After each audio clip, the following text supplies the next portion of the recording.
So let me guess, you're trying to day trade and you're trying to learn, but every time you kind of take 2 steps forward, you always fall back like a couple steps and you fall back to the square one. It might be because you're making these 5 trading mistakes, all right? Man, trading is hard. It's probably one of the hardest things that I've ever done. And of course, that's beside learning English when I came to this country. I came from India and I had no idea about English, and here we are. Hey, 2018, no idea about English, no idea about money, and I've made multiple 7 figures and I can talk English. But in trading, man, you have to do so many things. Like, you have to wake up early, you have to follow a routine, you have to be disciplined, you have to take better trades, you have to know which trade work the best. So you have to know which stocks to trade for the day. You have to know how to draw support and resistance levels. There's so much stuff that goes into trading, and it's probably one of the hardest things that I've ever done. Right? So in this video, we're going to break down the 5 top trading mistakes that you need to avoid if you want to start making money. And you need to avoid these mistakes straight away. Like, there's no room for error. Okay, so now without wasting any time, let's just jump right into this. So now, the first biggest mistake that people make in the trading, and this is like everybody makes this, especially when they're first starting out, first is not having a trading plan. Now, what does that mean? What does that trading plan means? So let me tell you what a trading plan means for me.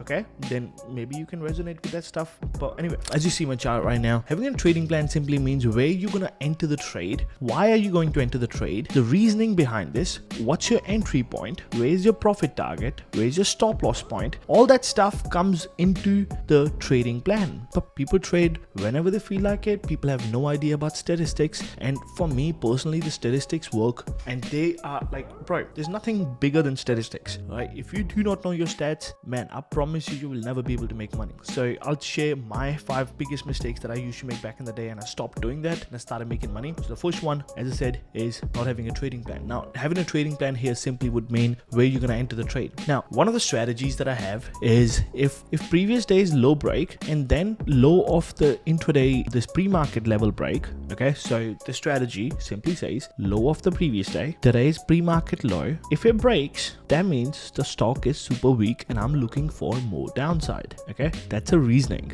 So that's a plan. The plan here is, the strategy here is, if the previous day low break, today's pre-market low breaks, I'm looking for downside. But what would be for the upside? If previous day's high break and today's high of the pre-market break, that means I'm looking for upside. That's one of the biggest rules that I use. Okay, so in this case, particular instance, the trade that we took inside the chat was this particular trade. As you can see, I'm not just making it up, man. I actually mean it. Like, look at this, 1:37 a.m., which is my time, 9:37 Eastern time. I'm watching Tesla below 241.75 for puts, and that is roughly around 241.75, roughly around here. And this is the trade that I took, moving towards downside. But why did I take this trade? It broke previous day's low, it broke the pre-market low, and now what's happening here is, I know for a fact it already broke with such a high volume, and now we are given a little bit of a pullback. When it's given a little bit of pullback, I am interested in this, especially because I know 242 is a critical level, right? 242 is a critical level on a 60-minute chart. As you can see, let me show you the 60-minute chart, what happened, where this 242 came from. So 242 is level right here. 242 came from other day. This is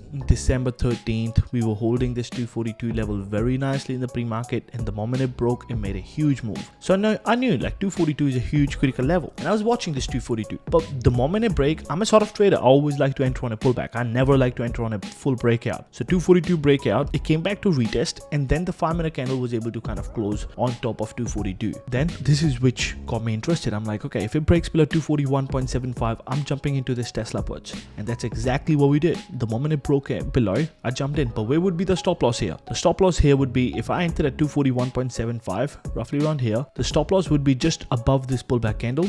The profit target would be my next 60-minute candle, next 60-minute chart, which is 240, and the 60-minute chart says this 240 is a critical level from the past. Look at this, very critical level. So that's why I was watching this. Okay, now what's my trading plan here? Let the 242 break. 242 is below yesterday's low of the day, below today's pre-market low, and it's a big level. Let it break, come back, retest, then I'll enter. This is my entry point, this is my stop loss, this is my initial profit target. Of course, I let these runners run. As you can see, I was like watching. I'm like, okay, if this level break, Tesla's, it will really pay. And it paid like 120% actually towards the top, and it went down to all the way down to 236.5. right now, if you see right here, this was my initial profit target. The moment this initial profit target broke, I literally let my runners run. But what's the plan here, fam? I had a trading plan and I traded the trading plan. You know what people do? People do not have trading plan. They enter in the middle of here. They will enter and then the loss will be significantly bigger what they can take if the stock literally turned around. I know some people, or even me back in the day, I will literally keep watching this move the whole time, and towards the bottom I'll be like, oh my god, this looks so good, let me jump in. I'll jump in here, then I'll sit there holding and hoping maybe, then I'll switch that day trade into a swing trade hoping next day it's super weak, and that's pretty much what I'll do. And that never actually paid me. I always got hurt. So what's the first point here? Make sure you have a trading plan. Trading plan includes the strategy you're gonna use, it includes the entry price, it includes the reasoning why, it includes the stop loss, it includes the profit target, it includes the risk management strategy, it includes the profit taking strategy, it includes the stop loss strategy, it includes how to draw levels, everything. I know people think trading is easy, man, but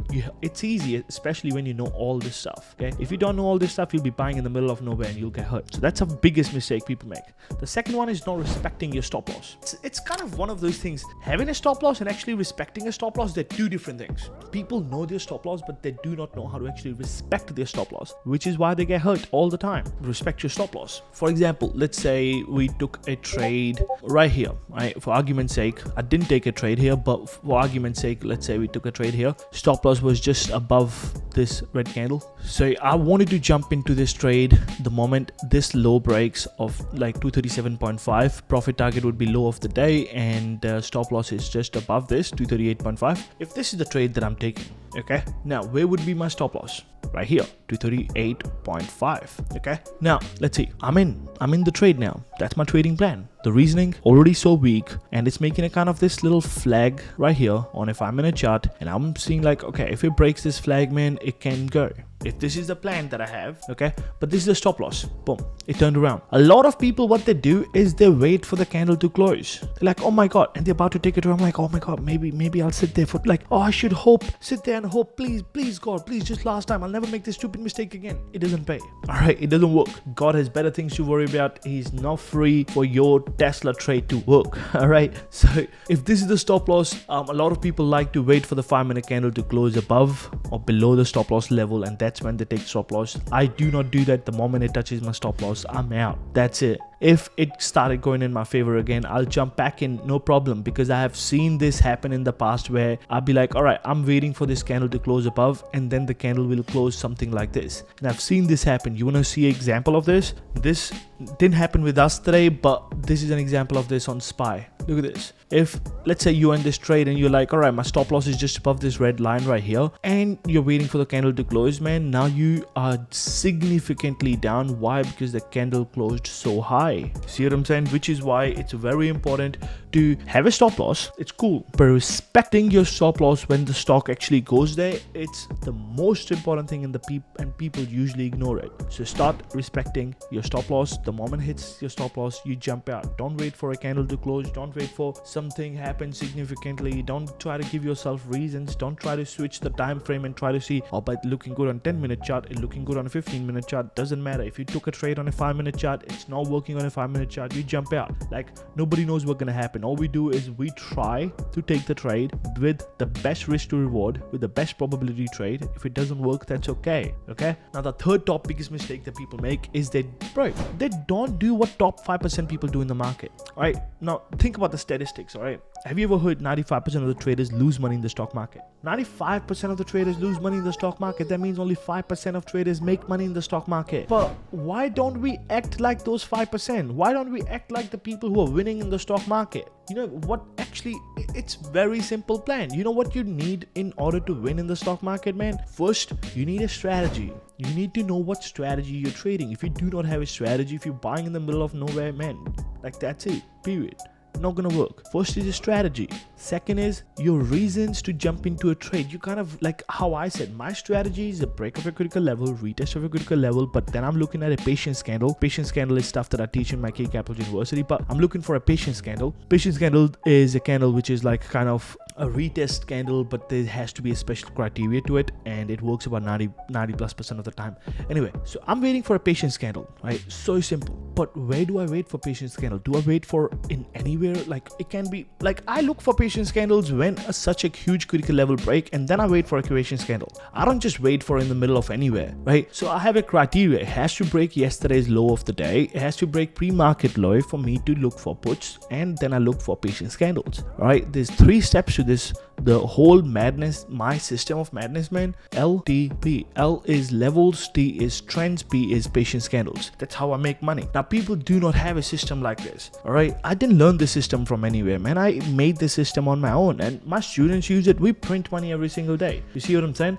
Now, where is this? What does this mean? Have a 5%? Do what 5% do? Like, look at this. These are top 5% people now. They make 8% of the day. $400, $555, $106, $138, $154, 3% of the account, 15% of the account, 9% of the account, 7.25% of the account, $80, 126%. You see what I'm saying? Now, these are top 5% people. They know what they're doing. They know how to kind of use the people who like, bro, here's the thing. Everybody, now you gotta understand, all right? People who, this trading is a zero-sum game, all right? If you lose money, somebody's making your money, period. It doesn't work, oh, you got the money from somewhere. No, it doesn't work. If you lose money, there's always someone winning. Our goal is to find out who's winning so we can have the best fucking, literally, and what they're doing. If you're winning, what they're doing. Are they doing what they're doing different? And they're doing LTP frameworks. See what I'm saying? So do what top 5% people do. Have a reason to jump into a trade. Have a criteria to jump into a trade. Make sure you have your entry points figured out. You know what your stop loss. You know the strategy that you're going to use for stop loss. You know your profit targets. You know how to let runners run. All this comes into the top 5% people. Make sure you sleep enough. Make sure you have a pre-market routine. Make sure you do all the stuff that is required for you to be successful. Make sure you go to the gym. Make sure you have this system behind this whole thing, man. That's how you're going to make money. Otherwise, you will not be able to make money, period. You see what I'm saying? Now, the next mistake that a lot of people make is they try to flip the money instead of trying to leverage the money. What do I mean by that? Let me share my charts and then we'll go over it. So let's say there's 2 different types of traders, okay? Both traders have similar trading accounts. For argument's sake, let's say they have $5,000 trading accounts, okay? This is a trader who tries to flip his money. This trader tries to flip his money. This trader tries to leverage his money, okay? This trader does not have any strategy, okay? He does not have any strategy. This trader has a strategy. So what do I mean by having no strategy and having a strategy? Someone who do not have a strategy behind them, man, they will always be scared of what if the trade doesn't work. But someone who have a strategy behind them, they know the system works on a bigger scale, they will not be scared. They will be confident because they know the system works, right? So what happens when they do this? So people who do not have a strategy, you know what happens? They are scared. So when they're scared, they do not take a big position size, right? So when they're scared, what happens? They take about $200 to $300 position size because they're scared. They don't want to lose money. But people who know what they're doing, you know what they do? They take about $1,000 position size. Think about this.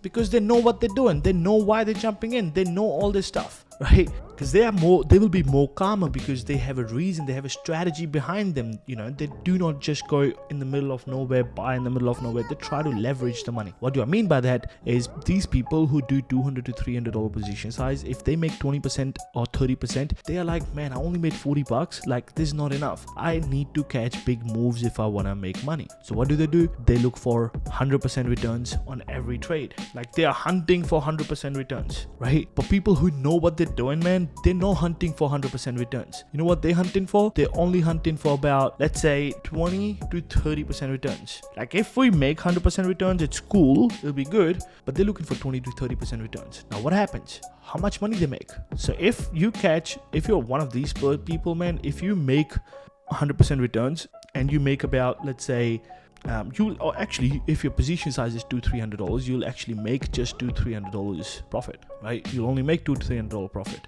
But if you have $1,000 position size, how much profit you'll make? You'll make $200-$300 profit as well. But think about it for a minute. What's happening here? People who do not know what they're doing, they're looking for 100% returns. If you trade options, man, I'm telling you this today, one thing, man, catching 100% plays on every single trade is impossible. Okay, you can literally, bro, you can go from $1,000 to $1 million if you catch only 10 100% return trades. jump all in and you only catch 100% returns on 10 different trades, you'll be a millionaire. Think about this: 1,000, 2,000, then 4,000, 8,000, 16,000, 32,000, 64, 128, 256, 512, a million. See what I'm saying? So make sure you have a strategy, make sure you know why you're jumping in, make sure you're trying to leverage your money. Which one's easier, 20 to 30% or 100%? Of course, 20 to 30% is more easier than trying to catch a 100% trade. And $200, $300 profit is actually easier. So what's the bottom line here? You need a strategy. And where are you going to learn a strategy? Try to figure out the strategies, man. Invest in yourself, educate yourself. All right. That's the biggest mistake people make. They try to flip the money rather than trying to leverage the money. Leveraging your money is where the money is. So start leveraging. All right. The fifth biggest mistake people make is they are not being mindful of their responses. Think of any argument that you have had with anybody from your family. Okay, anybody in your family, could be over the Christmas or New Year's, and you had a little argument or you saw some argument. Just close your eyes for a minute and think of, if you would have responded peacefully, if you would have responded calmly, what would have happened? Would the argument be still there? Yes or no? Most probably no. I'll tell you a little story about me, alright? Back in the day when me and my wife, we were just dating, and I had a job at that stage and she had a job as well, and she was at work already. She would start at 7 o'clock and I would start 8:30. So what happened was, one day, I literally woke up around 8:20. I have to start my work at 8:30. I woke up at 8:20 from home. It's about 20-minute drive. And I woke up, I ran like, bro, I was like, man, oh my God, I ran because I'm late. I forgot to turn the lights off. I literally took my pajamas off, threw like this, grabbed my pants, put pants on while running towards the door, like literally fixed it. Anyway, left the house. The house is fully locked though, but inside it's all mess. Now my wife doesn't know that, right? She's at work. She doesn't know that. She came home before me. Now she opened the door. She sees all the mess. What's the first thing that's gonna come to her mind? Of course she'd be angry, right? So she was upset. When I came home, like a couple hours later than her, and she's like, what the hell? Like, I woke too. Like, there's so much mess. Why would you make so much mess? I've been cleaning since I got home.